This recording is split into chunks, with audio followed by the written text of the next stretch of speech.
নমস্কার, আমি সোমা। আমার নতুন আরও একটি ব্লগে আপনাদের সবাইকে স্বাগত। আশা করছি আপনারা সবাই ভালো আছেন, সুস্থ আছেন।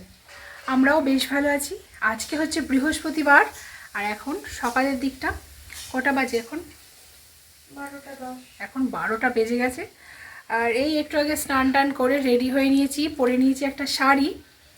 আসলে আজকে আমাদের বাড়িতে একটা লক্ষ্মী মায়ের মূর্তি প্রতিষ্ঠা করব। তো যেই লক্ষ্মী মাটা ধনতেরাসের সময় কিনেছিলাম, তো সেই লক্ষ্মীর মূর্তিরই প্রতিষ্ঠা করব আর কি, তারই যোগাযন্ত্রী হবে। তো দেখতে থাকুন ভিডিওটা, আশা করছি আপনাদের ভালো লাগবে। প্রথমে যে লক্ষ্মী ঠাকুরটা পুজো করতাম, তো সেই ঠাকুরটাও একটু গঙ্গা স্নান করিয়ে দিলাম। এটাকে ভালো করে সুন্দর করে মুছে তুলে রাখবো অন্য কোথাও।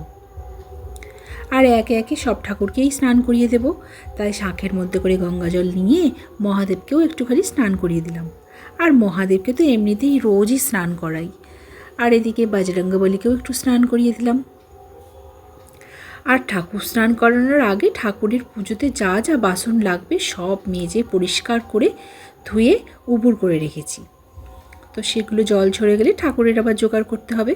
তো তার মধ্যে এখন গণেশ ঠাকুরকেও স্নান পুজো করলে লক্ষ্মী পুজোর আগে কিন্তু গণেশ পুজোটা অবশ্যই করা দরকার। তো সেই জন্য ভালো করে গণেশটাকেও ভালো করে স্নান করিয়ে দিলাম। আর এই ঠাকুরগুলোকে সুন্দর করে মুছে নেব। আর তারপরেই চলে এসেছে আমার নতুন লক্ষ্মী ঠাকুর। তো নতুন লক্ষ্মী ঠাকুরকেও ভালো করে গঙ্গা জল দিয়ে স্নান করে নিলাম। আসলে আজকে ইচ্ছা ছিল একটুখানি দুধ দিয়েও স্নান করাবো। তো অমরবাবুকে বলেও ছিলাম একটু দুধ আনতে, ও না দুধ আনতে ভুলে গেছে। তো সেই জন্য শুধুমাত্র গঙ্গা জল দিয়েই স্নান করিয়ে নিলাম। আপনারা কিন্তু অবশ্যই দুধ, হলুদ জল, মধু, দই, ঘি এইসব দিয়েও স্নান করাতে পারেন। আর এখন লক্ষ্মী মাকে ড্রেস পরানোর দায়িত্ব দিয়েছি রিমকে। তো রিম সুন্দর করে এখন ড্রেসটা পরিয়ে দিচ্ছে। তো প্রথমেই একটা ব্লাউজ পরিয়ে দিচ্ছে, লাল কালারের ব্লাউজ, গোল্ডেন পার। আর তারপরে এই শাড়িটা তো আপনারা আগেই দেখেছেন, হলুদ কালারের শাড়ি আর লাল পার। শাড়িটা অবশ্য পরাতে আমাকে একটুখানি হেল্প করতে হয়েছিল রিমকে। তো এই যে আঁচলটা বেরিয়ে আছে দেখছেন, এটা রিমই পরিয়েছিল। এরপর আমি ঠিকঠাক করে ম্যানেজ করে দিয়েছিলাম যাতে করে আঁচলটা এভাবে না থাকে। তো দেখুন এইরকম করে দিয়েছি। শাড়িটা ঠিকঠাক পরানো হয়েছে নাকি অবশ্যই কমেন্ট সেকশানে জানাবেন। আমিও ঠিক অবগত নই, এই প্রথম তো পরাচ্ছি। আগে এরকম ঠাকুর তো কোনোদিনও প্রতিষ্ঠা করিনি নিজের হাতে করে। তো সেই জন্যই এবার বাকি যে গয়নাগাটিগুলো আছে ঠাকুরের সেইগুলোও পরিয়ে দেবে। তো প্রথমেই আমার মেয়ে ওই হারটা খুলে নিচ্ছে, একটা হারের সেট এনেছিল। তো সুন্দর করে এই হারটা পরিয়ে দেবে। খুব সুন্দর লাগছে দেখুন। আর হাতের বালাগুলোও পরিয়ে দিয়েছে। গাছ কৌটোটা অবশ্য এখনও দেওয়া হয়নি। ব্যাস এবার কানেরগুলোও পরিয়ে দিয়েছে। দেখুন কি সুন্দর লাগছে। তো ব্রাহ্মণ চলে এসেছেন, আর ব্রাহ্মণকে দায়িত্ব দিয়েছি এই গোলা সিঁদুরটা দিয়ে যে সুন্দর করে সরু করে যেন টিপ আর সিঁদুর পরিয়ে দেয়। কেননা যে পুজো করার সিঁদুরটা আছে সেইটা দিয়ে পরাতে গেলে কিন্তু লক্ষ্মীর মুখটা পুরো সিঁদুরেই চাপা পড়ে যাবে। তো সেই জন্য আমি সুন্দর করে পরাতে বলেছি। আর ব্রাহ্মণ সুন্দর করে পরিয়েও দিয়েছেন সিঁদুরটা। আর চুল আর মুটুক এই দুটো অবশ্য ব্রাহ্মণ বলছিল। আর চুল মুটুক দুটোই কেনা হয়নি আমাদের, আমরাও জানি। তো পরে পরে অবশ্য কিনে লক্ষ্মী মাকে সাজিয়ে দেব। আর এখন লক্ষ্মী মায়ের সামনে যেই ঘরটা স্থাপন করবে, তো সেই ঘরটাতে সিঁদুর লাগিয়ে দিচ্ছে আর একটা স্বস্তিক চিহ্ন এঁকে দিচ্ছে ঘটের মধ্যে। তো প্রথমে একটু ধান আর ধূপো দিয়ে মা লক্ষ্মীকে বসিয়ে দিয়েছে, আর তার সামনে ঘরটা বসিয়ে দিয়েছে। ঘরটার নিচে একটুখানি তুলসী তলার মাটি দিয়ে দিয়েছি। আসলে গঙ্গা মাটিটা কেনা হয়নি, তো সেই জন্য তুলসী তলার মাটি দিয়ে দিলাম। আর যেহেতু আমার পিতলের আমশকা আছে, তার সত্ত্বেও আমি টাটকা একটা আমশকা এনে দিয়েছি। আর তার উপরে ছোট্ট একটা সুন্দর ডাব পিতলের, এটাও তো আগে কিনেছিলাম। আর ডাবের তলায় অল্প একটুখানি বাটিতে চাল, আর তার উপরে 1 টাকার কয়েন দিয়েছিলাম। চালটা অবশ্য গোবিন্দভোগ চাল দিয়েছি। আর একটা সুন্দর চাঁদমালা পরিয়ে দিয়েছি। আর শাখা পলা সবই আছে। মোটামুটি ধান দুব্বো ফুল দিয়ে সুন্দর করে মা লক্ষ্মীকে সাজিয়ে দিয়েছে।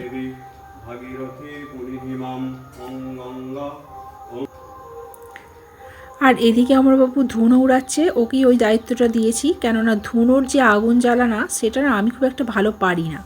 তো সেই জন্য ওই এটা প্রত্যেকবার করে দেয়। আর আমি ধূপ প্রদীপ এইসব জ্বালিয়ে দিয়েছি। আর কর্পূরও রেখেছি, কর্পূরটাও সবার লাস্টে আরতি করতে কাজে লাগবে। পুজো মোটামুটি কমপ্লিট। এখন আমি পুষ্পাঞ্জলি দিয়ে দিচ্ছি। আর সারাদিন উপোস করে আছি, এক ফোঁটা জলও খাইনি। পুষ্পাঞ্জলি তো অবশ্যই দেবো।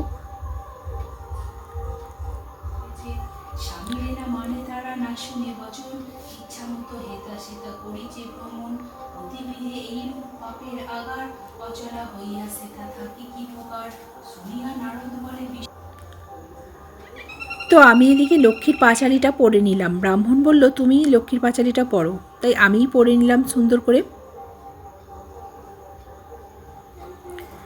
তো ব্যাস, এখানে আমার লক্ষ্মী পুজো প্রতিষ্ঠা কমপ্লিট হয়ে গেল। খুব সুন্দর করে পুজো হয়েছে, ব্রাহ্মণ খুব সুন্দর করে পুজো করেছেন।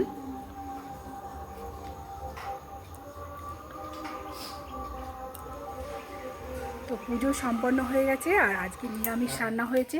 তো রান্নাটা আজকে অমরবাবুই করেছে। আজকে রান্না হয়েছে পালং শাকের চচ্চড়ি আর ফুলকপির তরকারি।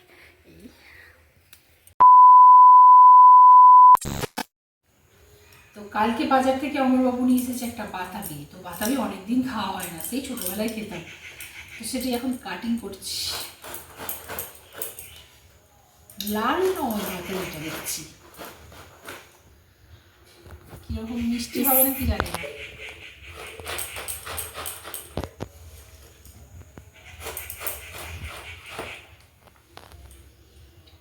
আরে এইগুলো আগে আগে খেতাম, মিষ্টি আছে।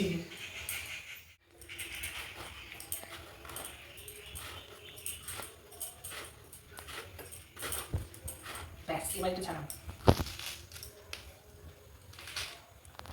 এটাকে বেশ লেবু, নুন, লেবু না এটাই তো লেবু, নুন, লঙ্কা আর বেশি করে চিনি আর একটু বিট নুন দিয়ে ভালো করে মাখবো। মেখে আর মেয়েতে আমাকে খাবো। ওই যে ক্যামেরাম্যান আমাকে একবারে শুয়েছিলাম, একটু রেস্ট নিতে দিল না, শুধু বলছে কাটো কাটো কাটো, বাতাবি খাবো। তো এটাকে এখন ছাড়াবো, তাহলে শাড়ি পেরিয়ে খাবো। এখানে ছাড়ানো কমপ্লিট। চিনি নিয়েছি, লঙ্কা গুঁড়ো, বিট নুন, নুন, ব্যাস এটাকে এবার মাখবো জলতে করে। লাগবে না খেতে। ছোটোবেলায় বহু বাতাবি খেয়েছি। আমাদের মামা বাড়িতে একটা গাছ ছিল, সেখান থেকে বাতাবি পাড়তাম নিজে নিজেই, আর নিজে এরকমভাবে মাখতাম আর খেতাম। আমার তো মাখতে মাখতে জল চলে আসছে মুখে। কারা কারা আপনারা বাতাবি খেতে ভালোবাসেন অবশ্যই কমেন্ট সেকশনে জানাবেন। আর আমার মেয়ে অলরেডি কাঁচা খেতে মানে একটা খাওয়া শুধু হয়ে গেছে।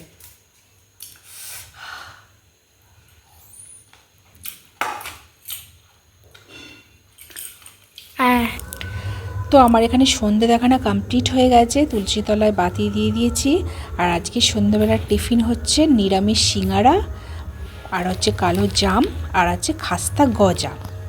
তো চলুন, ভিডিওটা আজ তাহলে এইটুকুই। দেখা হচ্ছে নেক্সট একটা ব্লগে। ভালো থাকবেন, সুস্থ থাকবেন। আর ব্লগটা ভালো লাগলে অবশ্যই লাইক, শেয়ার, কমেন্ট করে চ্যানেলটাকে সাবস্ক্রাইব করে দেবেন। Bye bye.